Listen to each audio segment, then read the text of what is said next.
Hello friends, ఈరోజు ఉపాధ్యాయ దినోత్సవం. నవడేస్ మనకు డాక్టర్ల యొక్క కొరత లేదు, లాయర్స్ యొక్క కొరత లేదు, ఇంజనీర్స్ యొక్క కొరత లేదు. వీళ్ళందరూ చాలామంది ఉన్నారు. కానీ వీరందరినీ తయారు చేసే ఉపాధ్యాయుడి యొక్క లోటు ఈరోజు మన సమాజానికి ఉంది.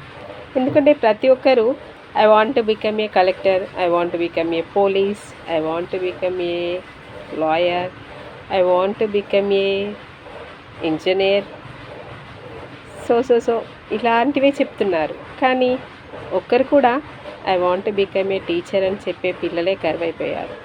ఒకవేళ పిల్లలు కూడా నేను టీచర్గా అవుతామంటే టీచర్గా ఏం చేస్తావురా అంటూ తల్లిదండ్రులు కూడా పిల్లల లోపల కొత్త వేరే goals, collector, engineer, lawyer, police ఇలాంటివి చెప్తున్నారు ఫ్రెండ్స్. కానీ నిజానికి ఒకవేళ టీచరే లేకపోతే వీళ్ళందరూ తయారయ్యేది ఎలాగా? సో ఉపాధ్యాయ వృత్తిని కూడా గౌరవిద్దాం ఫ్రెండ్స్. ఏమంటారు? Please comment me.